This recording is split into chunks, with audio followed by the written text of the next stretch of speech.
ನಮ್ಮ ಪಂಚಾಯಿತಿಯ ಮಹಾನ್ ನಾಯಕರು ಮತ್ತೆ ಬೇರೆ ಪುರಸಭೆ ಮಹಾನ್ ನಾಯಕರು ನಮ್ಮನ್ನೆಲ್ಲ ಇನಾಮಿನೇಟ್ ಮಾಡಿದ್ದಾರೆ. ಆ ಕ್ರೆಡಿಟ್ ಅವ್ರಿಗೆ ಸೇರ್ಬೇಕಾಗಿದೆ. ಅವರಿಂದ ಇವತ್ತು ನಾವು ಅಧಿಕಾರದಲ್ಲಿದ್ದೀವಿ.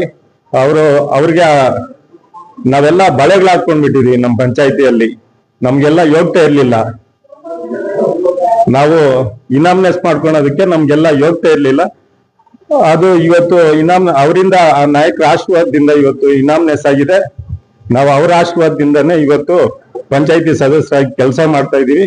ರಾಜಕೀಯ ಮುಂದೆ ಇದೆ, ಏನು ಅನ್ನೋದು ತೋರಿಸ್ಬೇಕಾಗುತ್ತೆ, ತೋರಿಸ್ತೀವಿ. ಒಳ್ಳೇದಾಗ್ಲಿ. ಯನಗರ ಪಂಚಾಯತಿನಲ್ಲಿ ಆದರೆ ಅವರು ಈ ಪಂಚಾಯತಿನಲ್ಲಿ 14 ಜನ ಸದಸ್ಯರು ಇನಾಮಿನೇಟ್ಸ್ ಆಗಿ ಸೆಲೆಕ್ಟ್ ಆಗಿದ್ದು ವಿತೌಟ್ ಎಲೆಕ್ಷನ್ನು. ಅದಕ್ಕೆ ನಂದು ಸಹ ಪ್ರಮುಖ ಪಾತ್ರ ಇತ್ತು. ನಾನು ಸಹ ನಿಂತ್ಕೊಂಡು ಮುಂದೆ ನಿಂತು ಎಲೆಕ್ಷನ್ ಆಗಿದಾಗ ಎಲ್ಲರನ್ನೂ ಸಮಾಧಾನ ಮಾಡಿ ಇನಾಮಿನೇಷನ್ನು ನಾನೇ ಮಾಡಿಕೊಟ್ಟಿದ್ದು. ಅದರ ಕೀರ್ತಿ ನನಗೆ ಸಲ್ಲಬೇಕು. ಯಾಕಂದರೆ ಇನಾಮಿನೇಟ್ ಮಾಡಲಿಕ್ಕೆ ನಾನೇ ಮಾಡಿದ್ದು.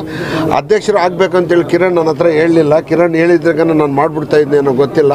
ಮುಂದಿನ ದಿನಗಳಲ್ಲಿ GTB ಗ್ರೇಟರ್ ಬೆಂಗಳೂರು ಇಲ್ಲ ಅಂತೇಳಿದ್ರೆ, ನಗರಸಭೆ ಇಲ್ಲ ಅಂತೇಳಿದ್ರೆ, ಪುರಸಭೆ ಆದರೆ ನಿಜವಾಗ್ಲೂ ಅವನನ್ನು ಅಧ್ಯಕ್ಷ ಮಾಡಲಿಕ್ಕೆ ನಾನು ಪ್ರಾಮಾಣಿಕವಾಗಿ ಪ್ರಯತ್ನ ಮಾಡ್ತೀನಿ. ಅವ್ರ ಅಧ್ಯಕ್ಷ ಆಗಲಿಲ್ಲ ಅಂತೇಳಿದ್ರೆ ಕೆಲವು ಕಾಣದ ಕೈಗಳು ಇದ್ದೇ ಇರ್ತದೆ. ರಾಜಕೀಯ ಅಂತ ಹೇಳಿದ ಮೇಲೆ ನಿಮ್ಗೆ ಗೊತ್ತಿರುತ್ತಲ್ವಾ, ಕಾಣದ ಕೈಗಳು ಕೊಡ್ತೀವಿ ಸರ್. ಅವ್ರು ಈಸ್ ಡಾಮಿನೇಟ್ ಲೀಡರ್ ಅವನು. ಹೌದು, ಒಡಕಿನಿಂದಾಗಿ ಅವ್ರಿಗೆ ಕಿರಣ್ ಅವರಿಗೆ ಅಧ್ಯಕ್ಷ ಸ್ಥಾನ ತಪ್ಪಿತು.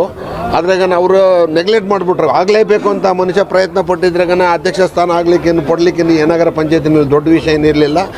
ಬಟ್ ಹಿಂಗೆ ತುಳಿಬೇಕು ಅಂತೇಳಿ ಕೆಲವರು ಇದ್ದೇ ಇರ್ತಾರಲ್ವ ಸರ್. ಅವರು ಲೀಡರ್ ಆಗಿಬಿಟ್ರೆ, ಅಧ್ಯಕ್ಷರಾಗ್ಬಿಟ್ರಾಗ ನನಗಿಂತ ಮೇಲೆ ಓಟ್ ಹೋಗ್ತಾರೆ ಅನ್ನೋಂಥ ಮನೋಭಾವದಿಂದ ರಾಜಕೀಯದಲ್ಲಿ ಮೇಲೆ ಓಟ್ ಹೋದ್ರಾಗ ನನಗಿಂತ ಮೇಲೆ ಹೋದ್ರಾಗ ಅವನು ಮತ್ತೆ ನಾವು ಲೀಡರ್ ಆಗಿಬಿಡ್ತಾನೆ, ನನಗೆ ಎಲ್ಲ ಜನ ಸಲ ಮಾಡೋದಿಲ್ಲ ಅಂತೇಳಿ.